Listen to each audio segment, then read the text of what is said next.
நேத்து குன்றத்தூர் கோவிலுக்கு போயிருந்தோம். கோவிலுக்கு போகும்போதே பார்த்தேன், வெளியில வளையல் கடை இருந்துச்சு. எங்க மாமியார் எப்பவுமே பார்த்தீங்கன்னா, கையில கண்ணாடி வளையல் தான் போடுவாங்க. அதனால போகும்போதே நெனச்சுட்டு போனேன். வரும்போது கண்டிப்பா அவங்களுக்கு வளையல் வாங்கி குடுக்கணும் அப்படின்னு சொல்லிட்டு. வந்ததும் "அம்மா வளையல் போட்டுக்கோங்க" அப்படின்னு சொன்னேன். ஃபர்ஸ்ட்டு வேணாம் அப்படின்னு சொன்னாங்க. "அம்மா நல்லாயிருக்கு போட்டுக்கோங்க" அப்படின்னு சொன்னேன்.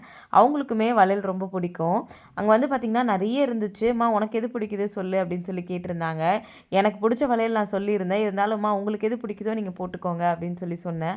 ஃபைனலா எனக்கு புடிச்ச வளையல் தான் அவங்க போட்டிருந்தாங்க. ரொம்ப அழகா இருந்துச்சு வளையல். எனக்குமே ரொம்ப ஹேப்பியா இருந்துச்சு. நேத்து எல்லாரும் சேர்ந்து கோவிலுக்கு போயிட்டு வந்தோம். இது எனக்கு ஒரு மறக்க முடியாத மெமரீஸா இருக்கும் அப்படின்னு கண்டிப்பா நெனைக்கிறேன். அவருமே என்னையும் கண்ணாடி வளையல் போட்டுக்க சொன்னாரு. நான் நெக்ஸ்ட் டைம் போட்டுக்கிறேன் அப்படின்னு சொல்லிட்டு அங்கருந்து வந்துட்டேன். கண்டிப்பா நெக்ஸ்ட் டைம் போடும்போது கண்ணாடி வளையல் வாங்கி கண்டிப்பா போட்டுப்பேன். உங்களுக்கு கண்ணாடி வளையல் பிடிக்குமா இல்லையா அப்படின்றத மறக்காம கமெண்ட்ல சொல்லுங்க. எங்களுக்குமே கோவிலுக்கு போயிட்டு வந்தது அதுவும் எல்லாரும் போனது ரொம்ப ஹேப்பியா இருந்துச்சு. Thank you.